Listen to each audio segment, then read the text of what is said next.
કામરેજ તાલુકાના ધોરણ પારડી ગામની સીમમાં કાર્યવાહી હિન્દબાદ ડ્રીમ્સ ઇન્ડસ્ટ્રીઝના એકમમાં કેવલ ફૂડ પ્રોડક્ટ નામથી શંકાસ્પદ ઘી બનાવતું હોવાનો પર્દાફાશ થયો છે। હિન્દબાદ ડ્રીમ્સ ઇન્ડસ્ટ્રીઝના એકમમાં કેવલ ફૂડ પ્રોડક્ટ નામથી શંકાસ્પદ ઘી બનાવતું હોવાનો પર્દાફાશ થયો છે। શંકાસ્પદ ઘીને ગાયનું ઘી તરીકે પેકિંગ કરી બજારમાં વેચાણ કરવાની કામગીરી ઝડપાઈ છે।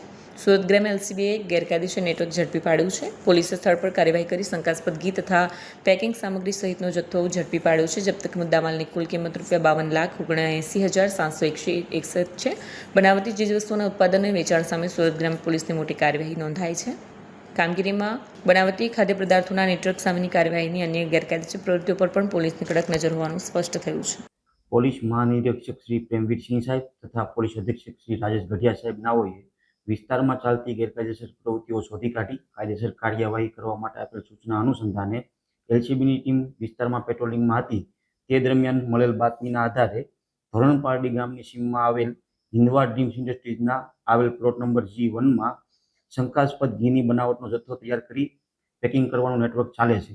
જે બાતમી અનુસંધાને સદર જગ્યા પર રેડ કરતા ત્યાં એકમના માલિક અંકિત કુમાર રાજેશ કુમાર મોદી નાઓ હાજર મળી આવેલ અને સદર જગ્યા પર તપાસ કરતા પામ ઓઇલ, શંકાસ્પદ બનાવેલ ઘી તથા વનસ્પતિજન્ય ઓઇલ તેમજ અન્ય મુદ્દામાલ મળી આવતા સદર જગ્યા પર ફૂડ એન્ડ ડ્રગ્સના અધિકારીઓને બોલાવી જરૂરી સેમ્પલિંગ લેવામાં આવેલ છે અને વધુ પૂછપરછ માટે લેબ ખાતે મોકલવામાં આવેલ છે।